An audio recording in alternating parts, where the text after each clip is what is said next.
saya ingin menyampaikan beberapa hal sebagai respons terhadap perkembangan situasi politik terkini. Juga sekaligus untuk mengklarifikasi sejumlah pemberitaan yang tidak benar, apakah itu hoax atau pemutarbalikan fakta yang beredar luas belakangan ini di berbagai media, termasuk media sosial. Pada kesempatan yang baik ini, saya tidak lagi akan membahas secara detail atau kronologis karena semua telah disampaikan secara gamblang sebelumnya. Pertama, melalui press release Sekretaris Jenderal Partai Demokrat Bung Teguh Rifki Harsha pada hari Kamis tanggal 31 Agustus 2023. Yang kedua, pada rapat atau sidang Majelis Tinggi Partai Demokrat yang digelar pada hari Jumat tanggal 1 September 2023, di mana Ketua NTP yaitu Bapak SBY yang secara langsung memimpin juga menyampaikan sikap dan posisi Partai Demokrat terkait dinamika politik yang terjadi begitu cepat dan mengejutkan, khususnya tentang nasib dan masa depan koalisi perubahan untuk persatuan. Saya bisa memahami dan merasakan apa yang ada di hati dan pikiran para kader Demokrat. Berkecamuk, juga beraduk antara marah, kecewa, juga sedih. Ada yang memilih untuk diam, tapi tidak sedikit yang kemudian mengekspresikannya di ruang publik. Sekali lagi saya bisa merasakannya. Namun saya mengajak kita semua untuk sabar dan ikhlas menerima kenyataan ini. Pasti ada rencana Tuhan yang jauh lebih baik untuk kita semua. Mungkin saat ini kita belum tahu persis apa bentuknya. Tapi yang jelas sebagai pemimpin, sebagai Ketua Umum Partai Demokrat, saya bangga sekaligus terharu atas ketegaran, kesetiaan, soliditas, dan solidaritas seluruh kader dan simpatisan Partai Demokrat dalam menghadapi ujian dan tantangan ini.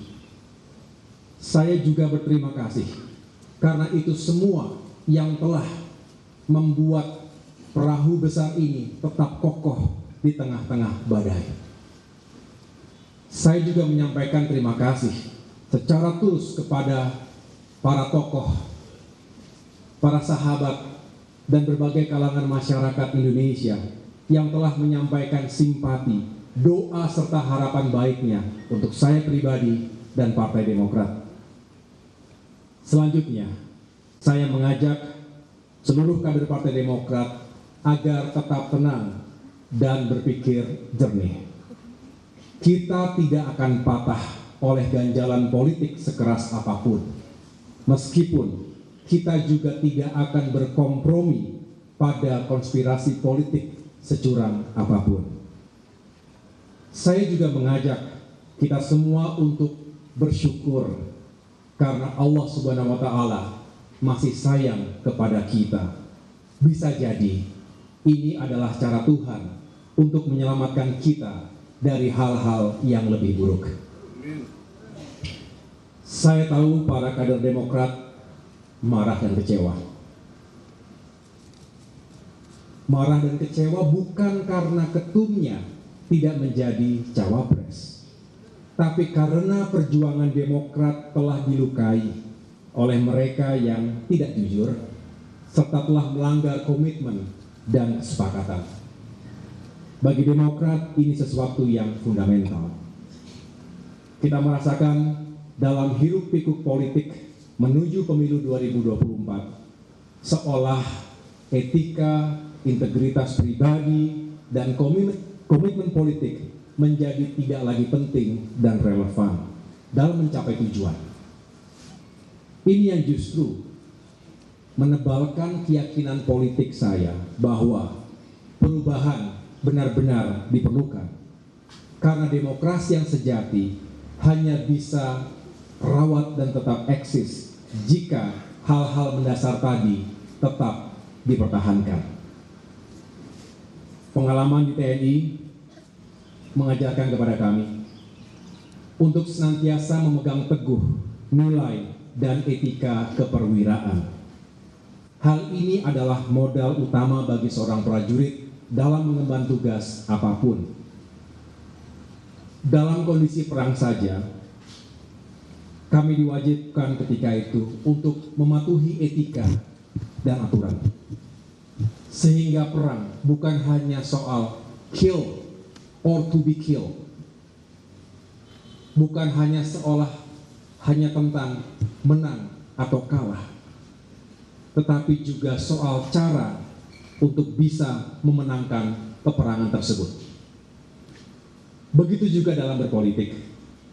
Saya rasa semua rakyat Indonesia yang kita perjuangkan ini sepakat untuk berpolitik secara beretika. Artinya kita mendambakan praktik-praktik yang baik, yang tidak menghalalkan segala cara. Kita juga tidak ingin seolah semuanya bisa asal tidak boleh kalah. Cara tidak boleh menikam tujuan.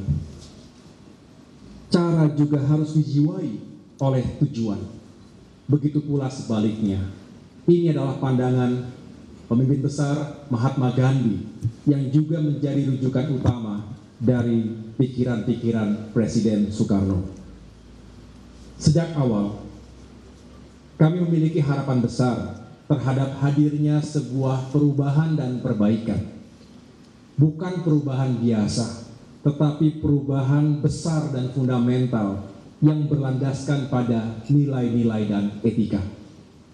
Ini tentu membutuhkan kerja keras, kerjasama, dan komitmen dari semua yang ingin melakukan perubahan tersebut.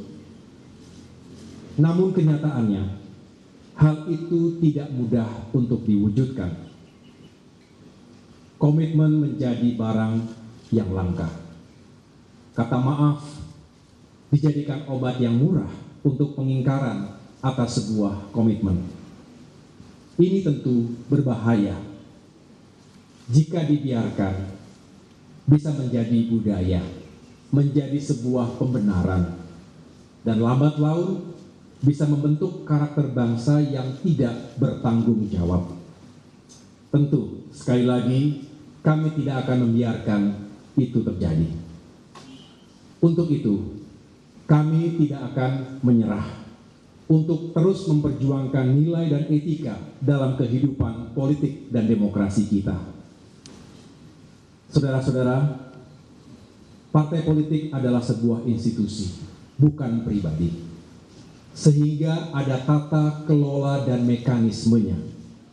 Apalagi pengambilan keputusan yang menyangkut hajat hidup orang banyak.